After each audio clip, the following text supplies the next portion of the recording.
love it. What did you ask her? Are you working out today? Asking where we're at. Are you gonna work out today? He always says that. Like, I'll take his class and he'll be like, are you working out today? Since you went out. Oh my god. I was telling people at the pool gathering that you were like, You're just lying about me? because you're always like, Did you show them his Peterism? no. What Peter was The on? jangler. Peter, you the know jangler. you're- The Let's hear jangler. it. Ready? Show the folks I what they can't, want. because my hips will be right in your face. It's like, well, I don't even do it really. Like, did that? Yeah. Okay, let's start.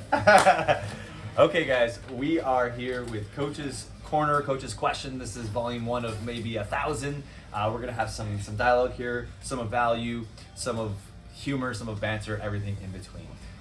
Let's kick this off. Peter, we'll start with you. What is one food that you could eat that you never get sick of? Good question. Good question. So if we're talking about in the realm of like not the healthier spectrum, I can eat chips and salsa for days. Doesn't mean I do, but I could. If I'm at like a Mexican restaurant and I'm tempted, I'm gonna have a couple, more than a couple. But in like more terms of like healthier things, I could really never get tired of a bowl with like some vegetables in it with rice and probably like ground beef with hot sauce. I can eat that like every day. We tease Peter because he eats volumes and volumes and volumes of peas. I buy them by the ton. Yeah, just Always has peas. the peas, yeah. What about you, Gail? Big pea guy. No, you bring up chips. I'm like a, like chips, like, What was that noise? that's like what The a chip chip noise? is. It's like, a, yeah. I think I could eat like a bag of chips easily, popcorn, salty, crunchy, anything. What's something healthy that you could eat on repeat? I thought we were Chips, talking about cookies. no cookies, but definitely chips and popcorn. Okay, so we have our salty. But couldn't get sick of. I feel like all of us, we bring out our lunch and it's like the same exact thing every single day. Pulled chicken with rice and some sort of vegetable. I'm gonna sound lame. The first thing that popped in my mind was a bowl of blueberries, pineapple, and strawberries. Like, Well, yeah, it's delicious. my mind's not jumping out to the chips and salsa. Well, so what would your indulgement be? I don't even know. I mean, chips. Chips. Okay, Abby, you shoot a question out.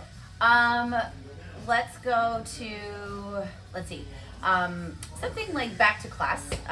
Why do we reserve for class? Or why is the reasoning why we ask our members to reserve for class? Yeah, so part of there's a couple reasons reservation for class.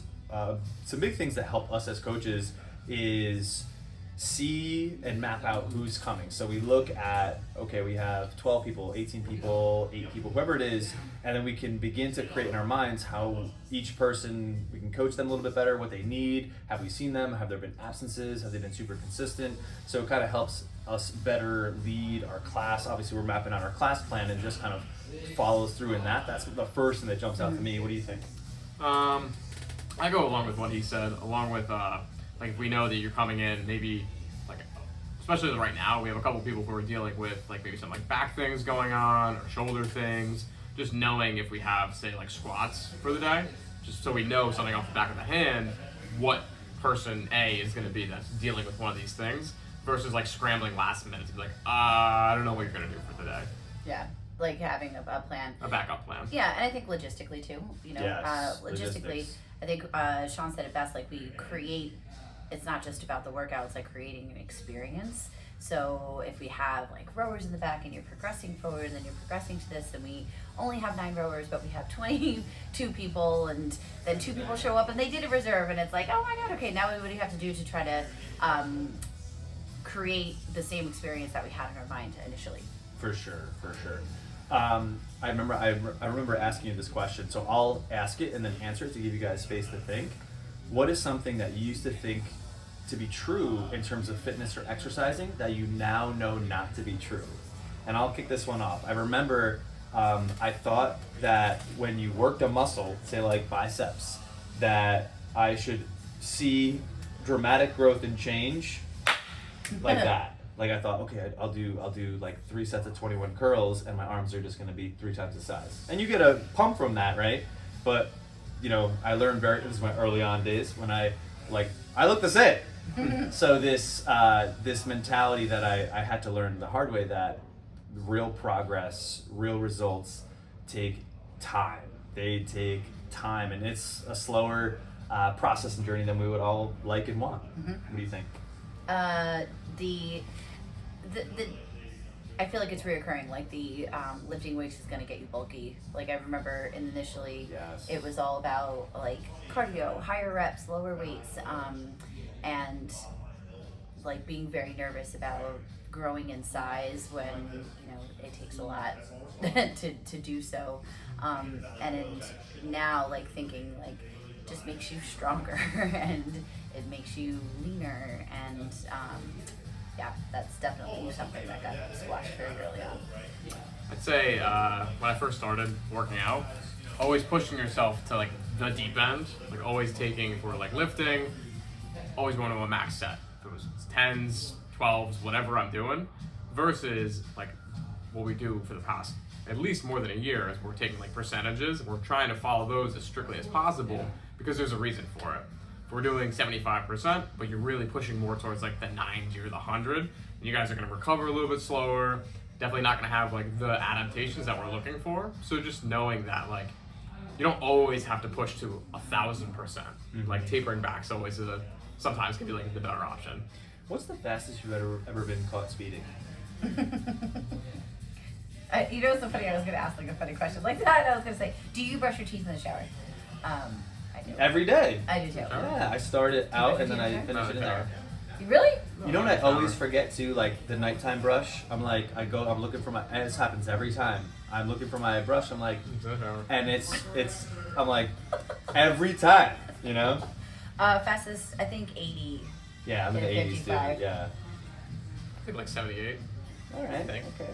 80 is really not that fast if like, when you On the highway, for yeah. sure. Morning routine. What's one thing in your morning routine that really helps set up a successful day? Something that you're committed to, you do more than not doing, super helpful for you. I feel mine's so simple because I think sometimes our days start. Sometimes like the days can start like very early, so there's not enough time to. I shouldn't say there's not enough time. I haven't been as mindful to like create time to like slow things down. Yeah. But very very simple nutrition wise is going for a glass of water. And it was something silly that not silly. I would go for coffee, and that would be like the first thing I put in my body. And it was just like, I'm gonna get up, I'm gonna go, and I'm gonna watch the outdoor like area of my kitchen and drink a glass of water. Yeah. I say by like the night prior, if I have all my food prepped out, planned in the fridge, all packaged up, ready to go, as soon as I wake up, and even if I am like rushing around, which I try not to, at least my food's ready for me. That way I don't have to say, run next door, run across the street, find something that's not gonna like push me more towards my goals. So I always just have 2 to 3 meals ready in the fridge. That's huge. Because most people buy on the go, don't eat. Yeah. I think for me, I've been consciously waking up earlier. Once I get coffee, I'll go outside, and I have this little routine that's really important to me of like journaling. First, I'll go gratitude. You guys are always in there somewhere. Gratitude, intentions, and then reminders of like self, like I am blah blah blah. Whether that's healing, my body's healing, or something that I am. And that's also time for Mila to explore outside and just watch her and kind of be grateful there. So kind of like setting my day with gratitude and finding those things first thing is always super important for me. I had a question. It was a silly one. Abs, you asked a question. It'll come back to me. What is the funniest thing?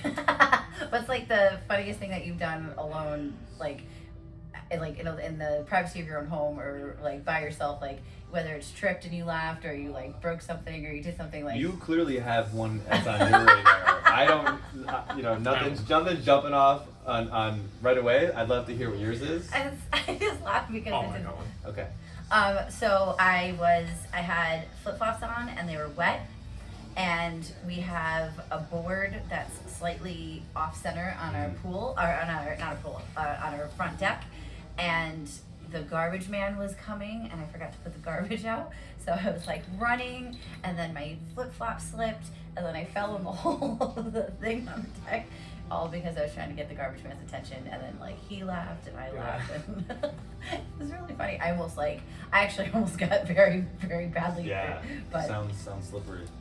What do you got? Some of you guys have seen the video. I'm alone in my house. Oh, It's like yes. 10 o'clock at night, pitch black. I'm watching a scary movie. You notice how intense he's getting? It's It Too, and the clown's about to kill somebody. So, pitch By black in my yourself? room. Yes, by myself. I'm alone. And I hear this thing whiz by my head. So I look over, and there's a bat in my room. So I like move my chair that I'm sitting in, and the bat flies at me. And then for the next 20 minutes, I have to go like chase the bat out of my house with a clipboard, and I'm screaming at it. And if you guys want to see the video, I have it. I love it. I don't want to take too much time because nothing's jumping out right at me. you told me that you told me that you fell and like with the recyclables you fell on your. Oh, okay. I mean that's a fall story. I probably need to redo my steps outside to my house. Work in progress.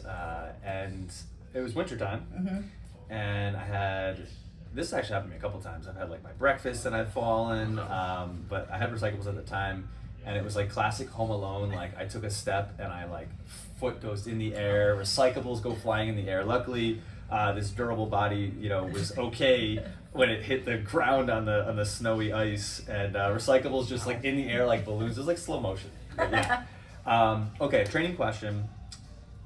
Why, in your opinion, or what are the benefits? Like right now, we're doing a lot of eccentric work in terms of the deadlift, the press, and the squat. What are some standout benefits that you guys think that's important, for our people to know why we're doing eccentrics versus just it's a variety or variance in training? Keeping the joints healthy. Yeah. Like squatting, keeping the hips, the knees healthy, so that it can handle higher percentages, 80s, 90s, and then 1 rep maxes when we do test it again. I know every single time we do that, it's maybe not the sexiest thing. It's challenging. But it's whenever we retest, there's always, even in our journey of 10 years into CrossFit, that's where like the slight movement happens. And then you're just able, like, I know as a coach's standpoint, we're able to really see everybody's movement patterns. Mm-hmm. So if we're going a little bit faster, that's where technique can kind of like start to go out the window a little bit. So moving slower is just kind of dialing in on that and getting really strong. Yeah. I take time under tension. Yeah. So think of it like this. If you guys take 10 deadlifts at a normal speed, it might take you like 10 seconds. If we're doing 3 seconds on the way down, dead stop, this set of 10 now is like 40, 45, 50 seconds long. Or 2 minutes if Or it's 2 either. minutes. That's not really the setup. So like the 45 to 50 seconds, you guys are holding that weight for all that time. So we're just building up, think like 4 to 5 times as much strength. You're taxing all your hamstrings, your glutes, all this stuff by holding onto the bar for like 4 times as long. For sure. And maybe to add to Abby's, it's a longevity play too, where throughout the year when you look at the macro of things, we're going to lift heavy at times, heavier percentages, and that can be, it serves its purpose, but it obviously is added stress on the joints in the body. So this is a great setup for that, for connective tissue, joints, tendons, and thinking of the bigger picture for us as a whole.